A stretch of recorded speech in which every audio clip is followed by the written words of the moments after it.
우리 전우자고 계신 분들과 한번 사랑과 교제 인사 나누겠습니다. 주님의 이름으로 사랑합니다. 주님의 이름으로 축복합니다. 네, 감사합니다. 네, 오늘도 하나님의 은혜가 저 여러분 가운데 충만히 거하시기를 축복합니다. 자, 오늘 말씀 읽으신 말씀 가지고요. 대충 순종, 가로치고 불순종, 완전 순종, 그리고 결과. 대충 순종, 완전 순종, 그리고 결과라는 제목으로 하나님의 말씀을 함께 보도록 하겠습니다.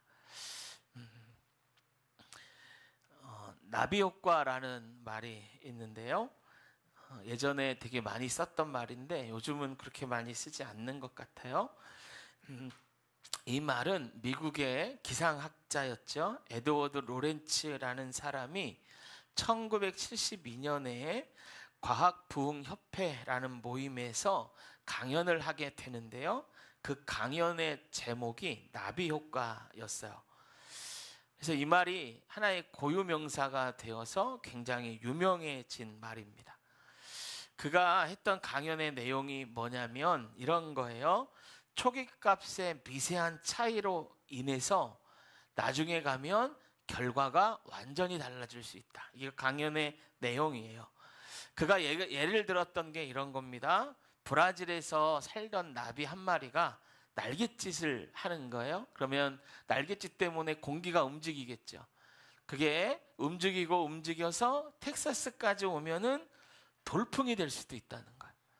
또 중국 북경에 있는 나비의 날갯짓 한 번이 대기에 영향을 주어서 그 양이 증폭되며 뉴욕을 강타하는 허리케인이 될 수도 있다. 이런 게 나비 효과의 내용이죠. 아주 작은 행동 하나가 나중에 엄청나게 큰 결과를 가지고 온다는 거예요. 우리 어릴 때 만화 영화에서 보면은 이렇게 언덕에서 공을 하나 조그만 눈으로 하나 굴리면 내려오면서 커져서 막 사람들을 덮치는 그런 만화 영화가 있었는데 마치 그런 현상을 나비 효과라고 얘기를 하는 거죠. 그래서 일전에 나비 효과라는 그런 영화도 있었어요. 예전 영화인데요. 그 내용이 이런 거예요. 주인공이 어릴 때 되게 막 큰 상처를 입어서 이렇게 은둔형 외톨이처럼 살아가요. 그런데 어느 날 자기의 일기장을 보니까 어릴 때 했던 그 실수만 없었다면 자기 삶이 달라졌을 것 같은 거예요. 그래서 과거로 돌아가가지고 자기가 했던 실수를 고쳐가는 거예요. 그래서 과거에서 그 실수를 고쳐서 다시 현재로 왔더니 또 현재는 엄청나게 또 바뀌어 있는 거죠. 그래서 뭐 이런 내용의 영화였어요. 그러니까 이 나비 효과라는 게 사람의 삶에서 적용될 때 이러이러한 일이 생길 수도 있다라는 거죠. 그래서 내 작은 행동이 시간이 지나면서 엄청난 결과로 내게 돌아온다라고 말할 때 사람들이 이걸 나비 효과라고 말하는 거죠. 우리 삶에도 이런 나비 효과가 등장할 수 있죠.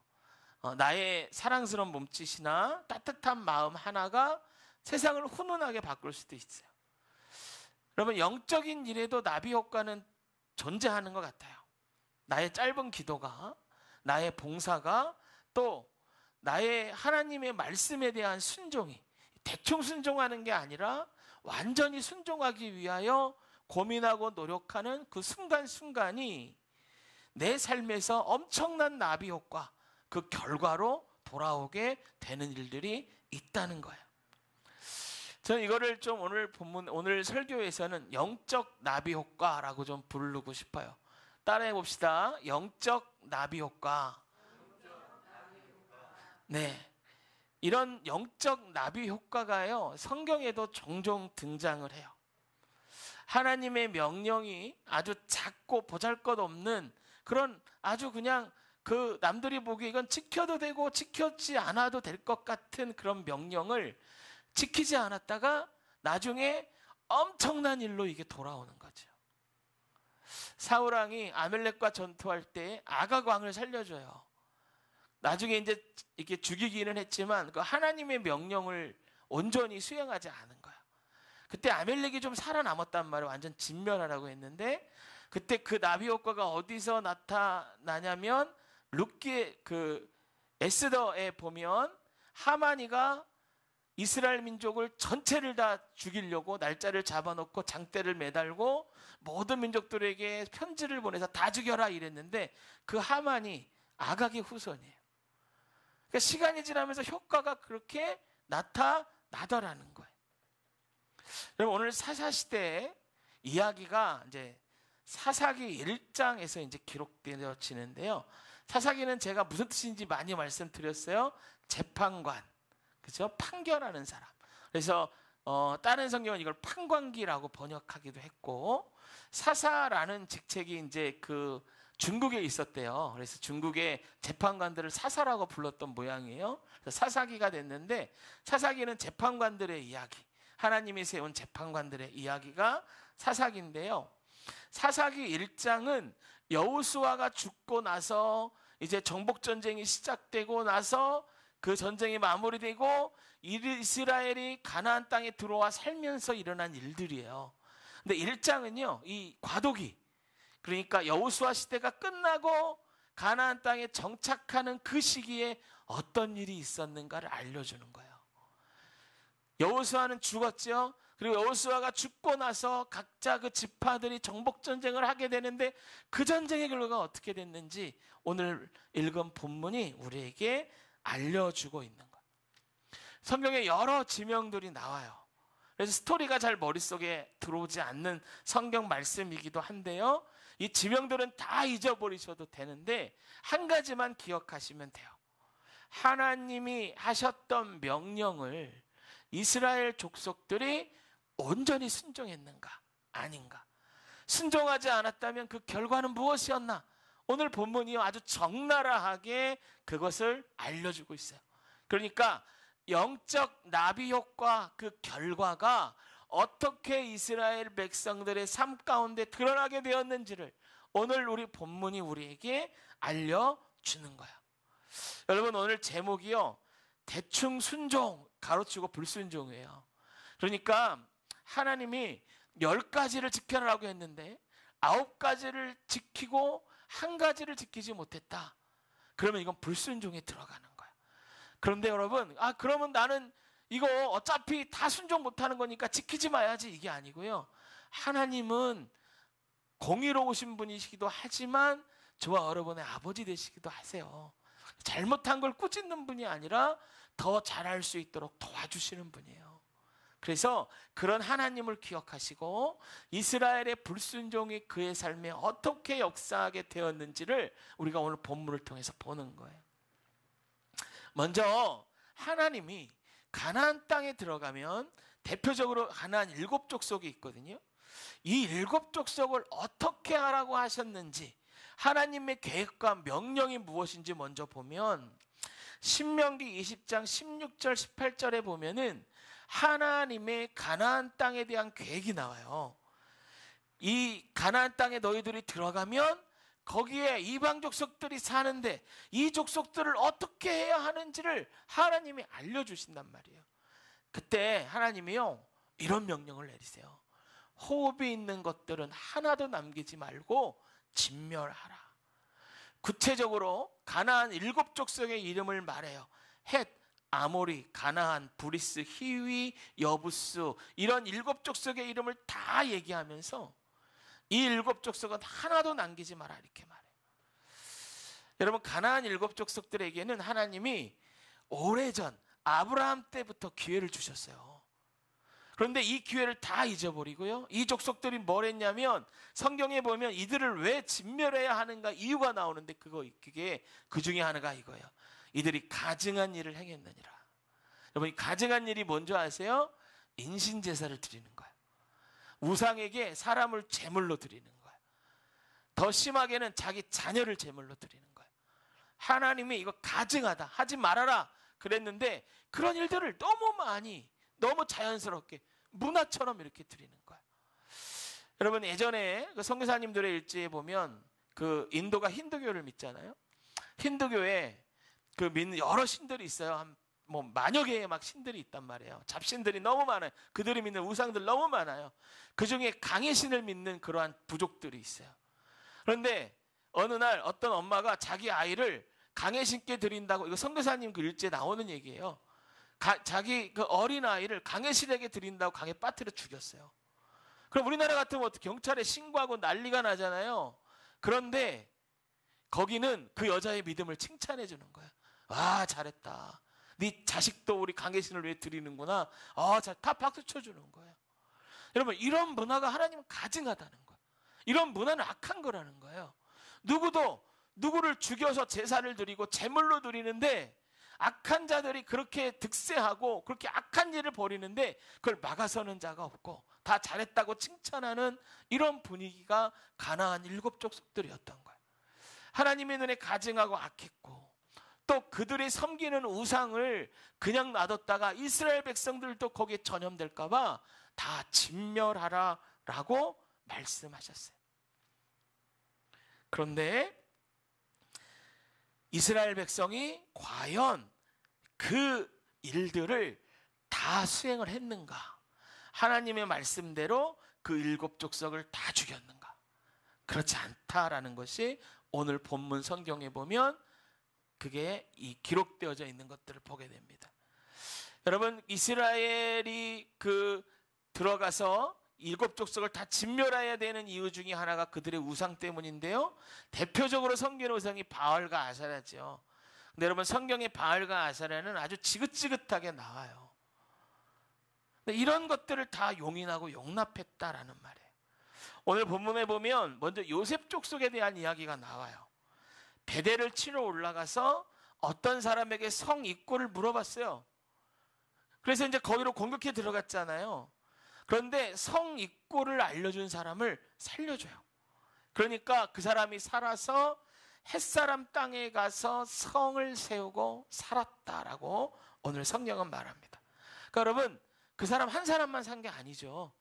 성을 이룰 정도로 거기에 있는 자녀 다 살려준 거예요. 하나님이 너희들이 차지하라라고 말한 땅을 그 가나안 7 족속 중에 하나가 차지하고 산 겁니다. 므낫세는 어땠는가 보면 베스안과 그에 딸린 마을과 무깃도와 그에 딸린 주민들을 쫓아내지 못했다라고 말합니다. 그러니까 어떻게 돼요? 가나안 사람이 결심하고 그 땅에 거했다라는 거예요. 결심했다는 건 이런 얘기 아니에요. 이런 얘기죠. 그러니까 야, 쟤네들 하는 거 보니까 버티면 살겠다. 우리가 좀만 힘있게 방어하고 버티면 살 수 있을 것 같다. 그러니까 한번 여기서 끝까지 끈질기게 있어보자. 이런 생각을 한 거예요. 만약에 이 사람들이 여기다가 죽겠구나, 정말 저들은 하나님의 명령에 따라서 하는데 우리가 정말 여기 살 수 없겠구나 그랬다면 목숨을 부지하기 위해서라도 도망갔겠죠. 근데 그렇지 않으니까 여기에 그냥 땅을 차지하고 살았던 거예요. 므낫세뿐만이 아니죠. 에브라임, 그 지역에서 똑같은 일이 일어나고요. 이런 일들이 여러 가나안 그 땅들 가운데 일어나고 있었어요. 아마 이스라엘 백성은 이렇게 생각할 수도 있었을 것 같아요. 하나님이 진멸하라고 하셨지만 이 몇 명 그냥 살려주는 게 무슨 대수인가 말이에요. 그래도 되지 않나 말이에요.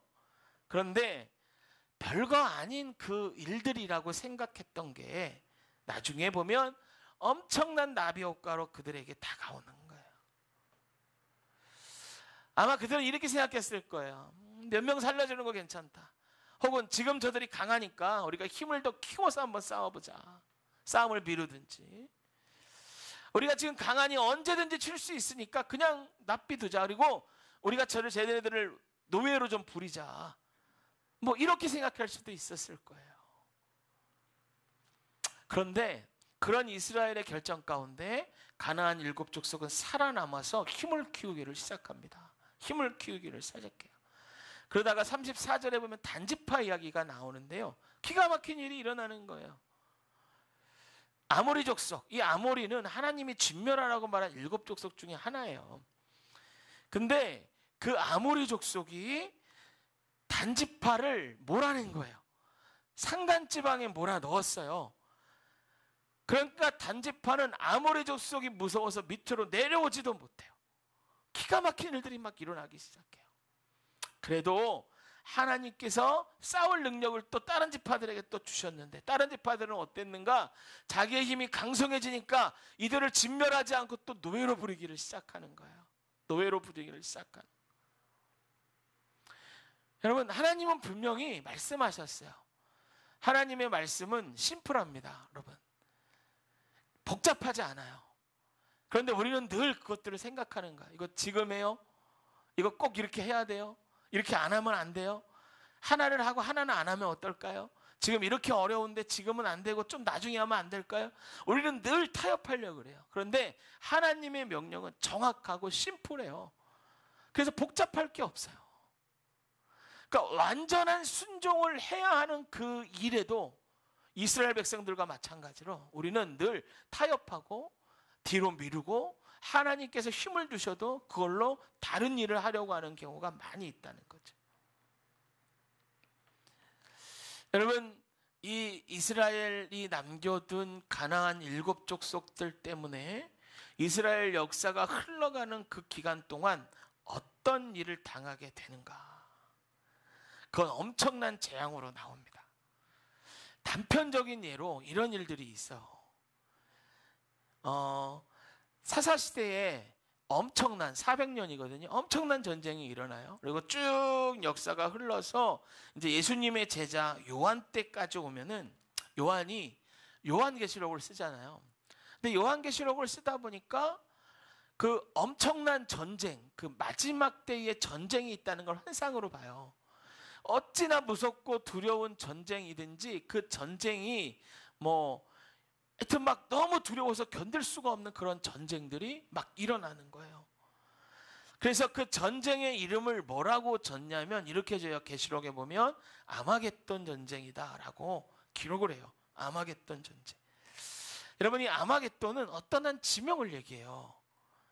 그러니까 그 지명, 거기서 3차 대전이 일어난다, 마지막 전쟁이 일어난다, 이 얘기가 아니라 이 지명에서 일어난 전쟁처럼 두려운 일들이 마지막 때에 일어난다라고 적은 거예요. 그럼 그 아마겟돈이 어디냐면요, 아마겟돈은 무기또의 헬라식 발음이에요. 무기또의 헬라식 발음이 아마겟돈이에요. 신약시대에는 헬라어를 많이 쓰잖아요. 그러니까 이 아람어나 히브리어가 아니라 헬라어로 발음했는데, 이 헬라어, 무기또를 헬라어로 발음하면 이게 아마겟돈이 되는 거예요. 그럼 우리가 생각해 보자고요. 왜 인류 마지막 전쟁, 그 잔인하고 무섭고 고통스러운 그 전쟁을 보면서 요한은 그거를 아마겟돈, 무기또 전쟁이라고 말했을까요? 이런 이유 아니겠습니까? 역설적으로 그 무기또 지역에서 너무나 두려운 전쟁들이 너무 많이 일어난 걸 아는 거예요. 무기또 지역에서. 무기또 지역이 매번 전투가 일어나고 얼마나 많은 사람이 죽고 고통을 당하는지 아는 거예요. 그러니까 이 무시무시한 전쟁의 환상을 보고 어떻게 말하면 사람들이 이해를 할까 하다가 그걸 무기또 전쟁, 아마겟돈 전쟁이라고 말한 거죠. 여러분, 그런데 무기또는 어디가 정복해야 됐어야 됐을 땅입니까? 므낫세가 정복해야 됐을 땅이에요. 근데 그 땅을 정복하지 못했단 말이에요. 그러니까 그 땅에서 계속 전투가 일어나는 거예요. 계속 전투가. 수많은 이스라엘 백성들이 죽고 수많은 이방인들이 죽고 전쟁과 전쟁이 계속 일어나고 그 고통 가운데 있던 일들이 이스라엘 역사를 통틀어서 신약시대까지 이어지더라는 거예요.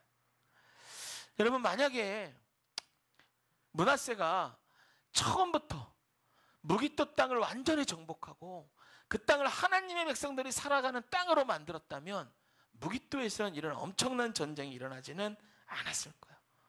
그러면 그 후손들 이스라엘들의 역사가 달라졌겠죠. 여러분, 우리가 이 성경 말씀을 보면서 우리가 그걸 기억해야 돼요.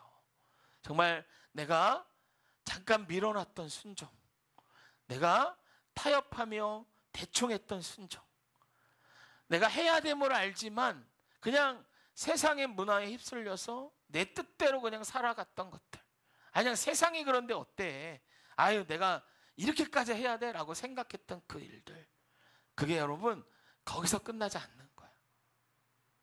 작은 나비의 날갯짓이 다른 나라에서는 폭풍으로 돌아올 수 있듯이, 마치 언덕에서 굴린 그 눈덩이 하나가 더 커져서 마을을 덮치듯이, 그런 일들이 우리 삶 가운데 일어날 수가 있다는 거예요.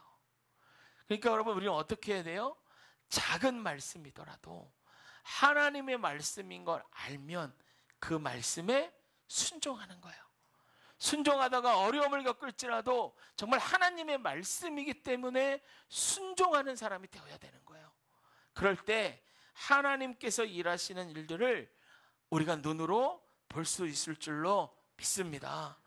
여러분, 하나님이 주신 말씀, 하나님이 우리에게 주신 은혜, 날마다 목사를 통하여 선포되는 귀한 말씀들, 그 말씀들은 우리 삶에 적용해야 하는 것이에요. 한 귀로 듣고 한 귀로 흘리면 안 되죠. 여러분, 아까도 말씀드렸죠. 하나님은 공의의 하나님이세요. 심판하신 하나님이에요. 하나님의 심판은 두렵고 떨리는 그 무서운 심판입니다. 하나님이 공의가 땅을 진동케 합니다. 하나님의 공의가 세상을 멸망시킬 정도로 힘있게 강한 바람으로 붑니다.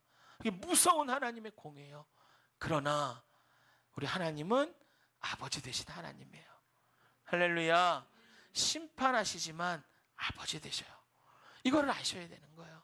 그래서 여러분, 우리가 아까도 말씀드렸죠. 열심히 순종하다가 10개를 순종하다가 1개를 순종 못해서, 그럼 내가 불순종했으니까 심판받을 거야, 이게 아니라 하나님이 우리를 더 복돋아 주시고 순종할 수 있도록 새 힘을 주시고 은혜 주시는 하나님인 줄로 믿습니다.